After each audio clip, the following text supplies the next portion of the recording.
So మేము కూడా క్లియర్గా చెప్తున్నాం, ఇది కులాలకు సంబంధించిన ఇష్యూ కాదు, ఇది law and order issue. So కాబట్టి ఈ యొక్క అంశాన్ని కులానికి ప్రతిపాదించకూడదని చెప్పేసి ముందుగా మేము చెప్తూ, రెండో అంశం, బండి సంజయ్ గారు ఒక బాధ్యత గల హోమ్ మినిస్టర్ స్థాయిలో ఉన్నారు. మీరు చట్టాన్ని ప్రజాస్వామ్యాన్ని కాపాడాల్సిన బాధ్యత మీ మీద ఉంటుంది.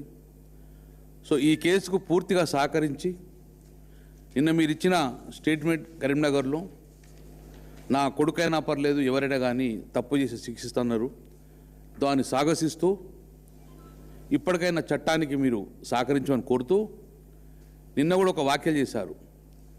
ఇందులో ఎవరైతే కుట్ర పన్నారో వారందరూ కూడా అంతు చూస్తా అని ఒక బెదిరింపు ధోరణిలో మీరు చెప్పడం అనేది దాన్ని పూర్తిగా ఖండిస్తున్నాము. ఇలాంటి మానుకోండి. ఎవరిని బెదిరిస్తున్నారు, ఎవరంతు చూస్తారు?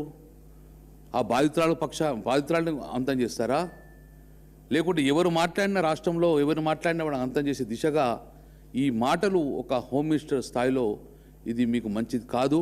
కాబట్టి దీన్ని పూర్తిగా సంపూర్ణంగా మేము ఖండిస్తూ ఇప్పటికైనా మీరు నేను చట్టానికి సహకరిస్తా అని చెప్పారు, చట్టానికి సహకరించండి.